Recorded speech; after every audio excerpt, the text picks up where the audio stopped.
mereka punya hak untuk itu karena di visa mereka dijelaskan di situ bahwa mereka boleh bekerja dan boleh berbisnis. Ya. Tapi jangan kita berkecil hati karena pemerintah Inggris sendiri sebenarnya membuka pintu atau membuka keran untuk siapa saja, orang dari mana saja, negara mana saja yang mempunyai skill. Itu ada programnya di sini kalau dibuka di websitenya di. Sebelum menonton video lengkapnya, jangan lupa untuk like, comment, subscribe, dan tekan tombol loncengnya supaya kamu tahu next saya upload video apa. Sebelum menonton video ini, sebaiknya kamu nonton dulu video bagian pertamanya dan ini bagian keduanya. Terima kasih. Halo, jumpa lagi di channel YouTube Rosi Meilani bersama dengan Bang Agam di London saat ini, teman ngobrol saya. Ya, halo. Terima kasih sebelumnya Mbak Rosi memberikan kesempatan kepada saya untuk bisa bergabung di channelnya Mbak Rosi. Jangan lupa subscribe ya, terus ikutin, klik lonceng belnya supaya bisa ngikutin terus berita-berita atau informasi hangat dari channelnya Mbak Rosi ya. Oke? Thank you.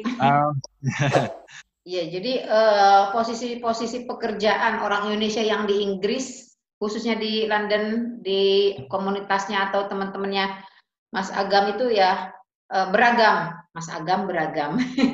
Artinya mengisi banyak posisi-posisi, tapi yang jelas itu legal ya, maksudnya mereka memang punya visa untuk bekerja di sana ya Bang? Punya visa untuk bekerja, betul. Ya, ada yang berbisnis juga, ada yang berjualan, ada bahkan yang berjualan bakso mungkin. Tapi mereka punya hak untuk itu karena di visa mereka dijelaskan di situ bahwa mereka boleh bekerja dan boleh berbisnis. Ya. Saya tanyakan masalah ini ke Bang Agam karena untuk pemirsa YouTube Rosi Meilani bisa lihat linknya di sebelah kanan atas. Nah, saya pernah upload di sini tentang cara apply kerja di UK.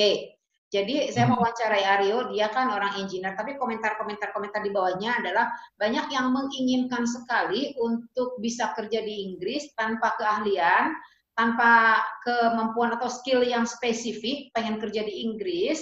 Terus bahkan ada yang nanya gini Bang, Mbak kalau pakai visa turis boleh nggak kerja di Inggris? Ya tentu saja saya bilang tidak boleh ya. Tapi dengan ngeyelnya ada komentar-komentar katanya, tapi ada si ini si itu yang visanya turis tapi bisa bekerja.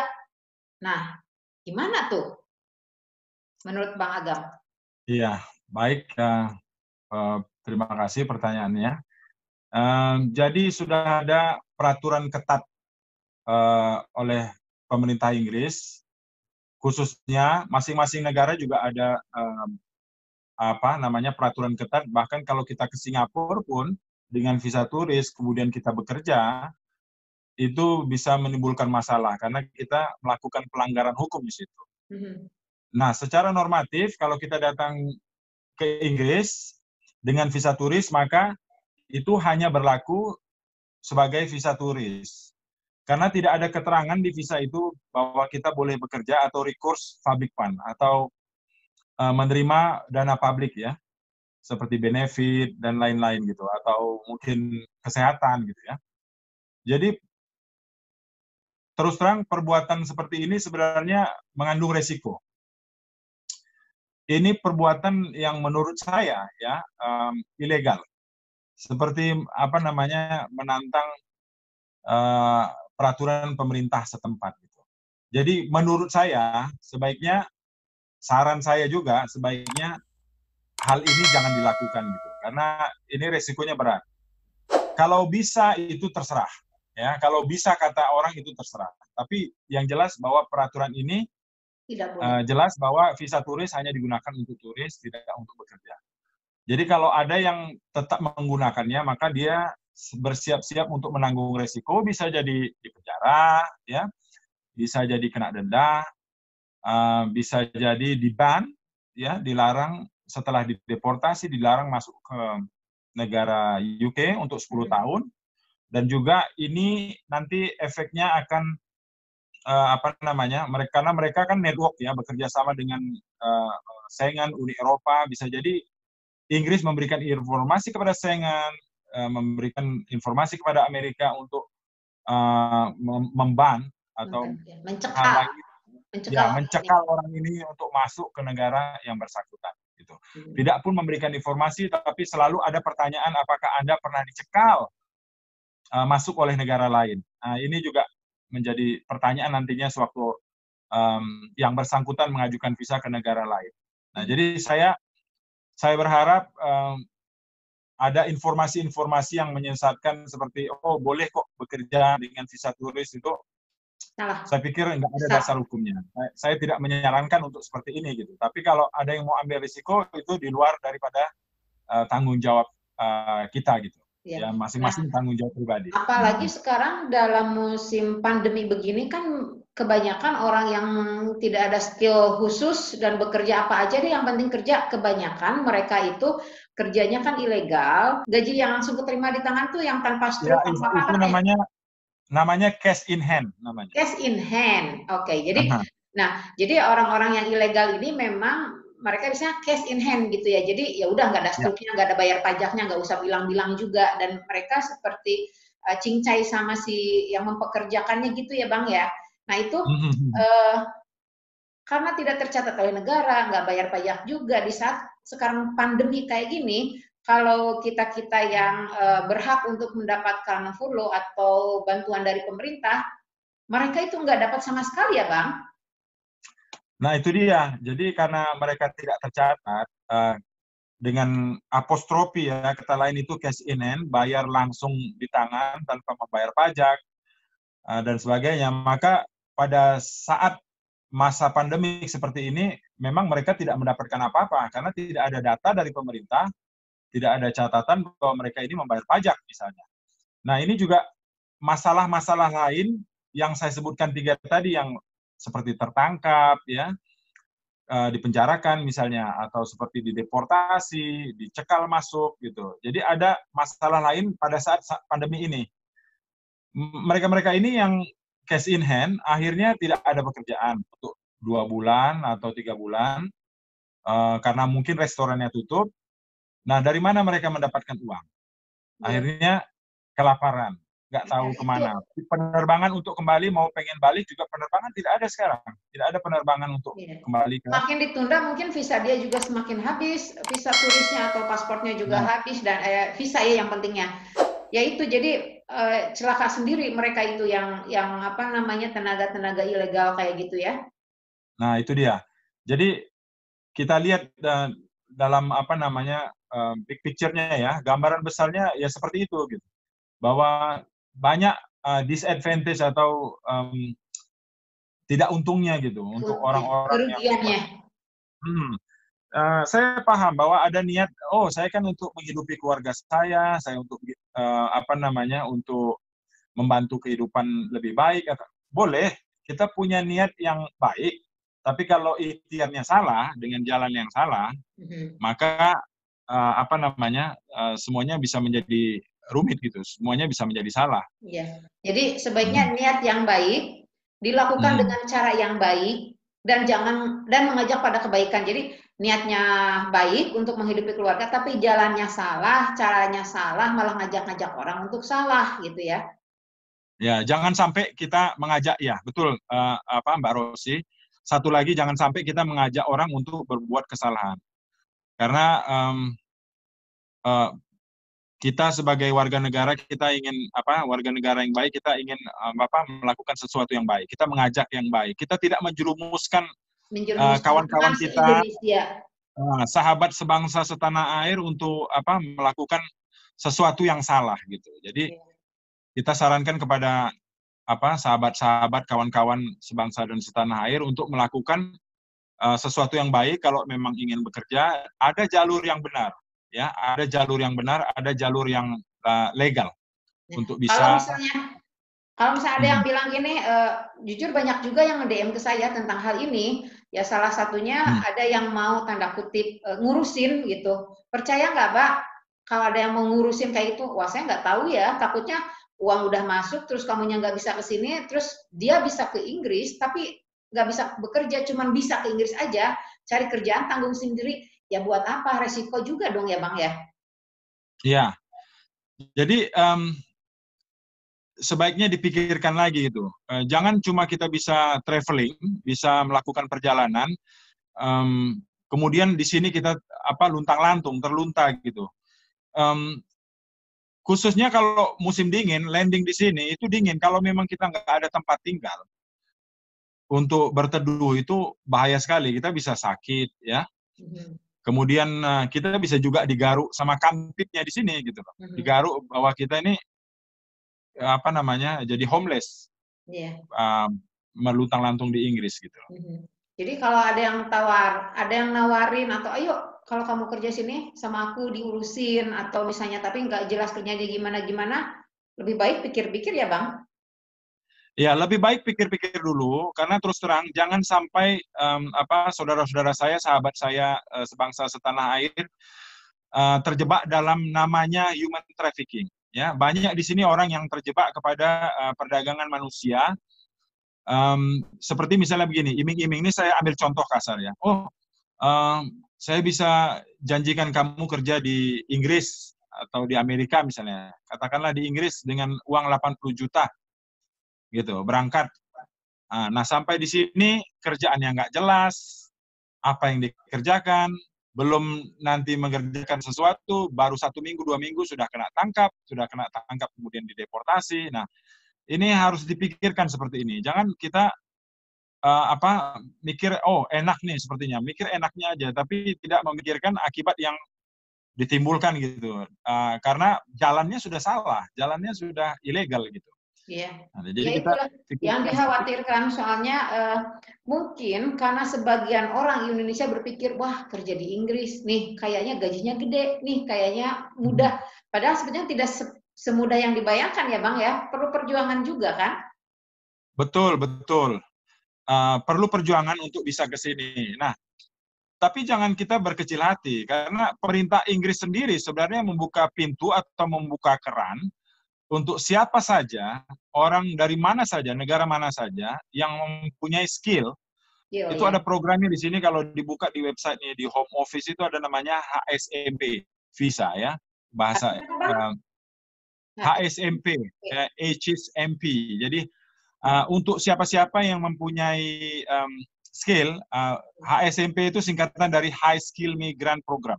Jadi ada program dari pemerintah Inggris. Siapa saja yang memiliki skill, yang termasuk 5 besar ya. Saya sebutkan satu di antaranya dokter, ya. Kemudian dokter gigi, kemudian akuntan yang mempunyai keahlian akuntansi, mempunyai sertifikat. Kemudian ahli IT, ya, bisa programmer, bisa computer analis, bisa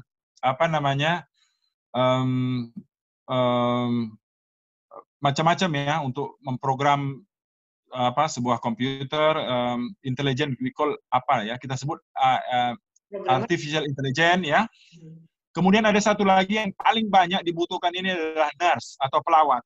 Oh iya Bang, sebentar aku potong. Nah di link pojok kanan atas juga sebelumnya saya udah ngobrol-ngobrol sama Dokter Malik. Betul, dokter dan nurse itu banyak dibutuhkan di Inggris. Jadi kalau kita punya keahlian khusus, terutama yang 5 itu, yang tidak disebutkan mungkin banyak juga ya Bang ya? Ada banyak. Cuman yang 5 ini, ya engineer juga termasuk, asal punya skill, keahlian, Inggris welcome banget, punya keahlian dan caranya yang benar ya Bang? Ya, caranya yang benar. Jadi seperti perawat ya, kebanyakan perawat ini job perawat ini di Inggris ini diisi oleh perawat-perawat dari Filipina. Ini sangat disayangkan bahwa kita surplus perawat di Indonesia. Banyak sekolah perawat menghasilkan perawat, rumah sakit tidak begitu banyak. Sayang tenaga kerja perawatnya cuma nganggur begitu aja. Ya, ada sebagian yang paham, mereka bekerja di negara-negara Timur Tengah seperti Dubai, ya, itu gajinya lumayan bagus. Kebanyakan dari Filipina, ada sebagian diisi juga dari kita, itu kecil sekali. Nah, sekarang kesempatan bagi perawat-perawat Indonesia yang yang kepengen kerja di luar itu, coba cari informasinya di Google ya, ada banyak itu ya. Mungkin dibuka websitenya pemerintah Inggris, Home Office, Itu juga banyak informasi tentang perawat, bagaimana bisa mengajukan aplikasi ke sini. Ya, dengan syarat utama tentu bahasa Inggris. Ya, syarat-syarat lainnya ada sertifikat perawatnya, kemudian ijazahnya dan sebagainya macam. Coba nanti dicari ya. Kemudian selain dari 5 itu, saya suka sering hunting juga job-job yang diperkenankan bagi warga negara Indonesia. Misalnya sekarang untuk bekerja di offshore ya, laut lepas, ya itu seperti drillman ya. Coba buka nanti ada banyak website. Saya sebutkan salah satunya Indeed.com. Nah, catat ya buat teman-teman yang khusus di bagian drilling ya. Bagian apa? Ya, bagian drilling ya. Ini bekerja di laut lepas. Kita banyak dulu yang ex Pertamina bekerja di Caltex, ConocoPhillips ya. Mereka punya kalian yang drillman, foreman, drill master. Itu di Scotland dia banyak. Lagi tadi websitenya? Indeed.com. Indeed.com. Ya, itu INDEED. Jadi seperti Indeed ya. INDEED.com atau .co.uk. Kalian coba-coba lihat ya. Oke, Bang, terus dilanjutkan tadi gimana? Ya. Jadi banyak kesempatan untuk pekerja dengan skill tinggi gitu untuk bisa bekerja di sini. Ayo, mari kita sama-sama coba mencoba bekerja secara prosedur yang benar dengan legal. Ya. Ketimbang kita membahayakan diri. Ya, niat yang baik, caranya yang baik supaya menjadi baik. Jadi daripada pengen kerja abal-abal dengan statusnya visa turis, ingin kerja ya pasti nggak bisa. Tapi lebih baik tingkatkan kemampuan Anda, skill Anda, baru ambil posisi pekerjaan, jenis pekerjaan yang cocok di sini dan sesuai dengan kemampuan Anda ya. Jadi kesempatan itu luas banget ya asal kita mau berusaha kali ya, Bang. Kesempatan luas. Saya boleh kasih tips satu lagi untuk siapa saja pemirsa YouTube-nya channel YouTube-nya Mbak Rosi. Ini siapa saja, saya kepengen kerja, tapi bagaimana caranya yang legal? Kalau misalnya bekerja sambil belajar bisa nggak? Bisa. Jadi kalau misalnya begini ya, ada orang yang ambil studi 2 tahun, misalnya kursus bahasa Inggris, atau ambil master degree, atau ambil bachelor degree yang studinya part-time, ada status diberikan kepada mereka-mereka ini di visa untuk diberikan kerja selama 20 jam. Jadi selain dia studi, juga bisa bekerja selama 20 jam. Nah, selama 20 jam ini bekerja, inilah kesempatan untuk mencari pengalaman, ya, informasi. Iya, betul. Jaringan bagaimana nanti setelah menamatkan sekolahnya bisa bekerja langsung melanjutkan untuk tinggal di Inggris dan bekerja di Inggris. Dan ini banyak yang dilakukan oleh orang-orang Indonesia yang sebelumnya studi di sini, belajar di Inggris, kemudian diberikan kesempatan kerja 20 jam, itu sah ya, legal ya, bekerja 20 jam.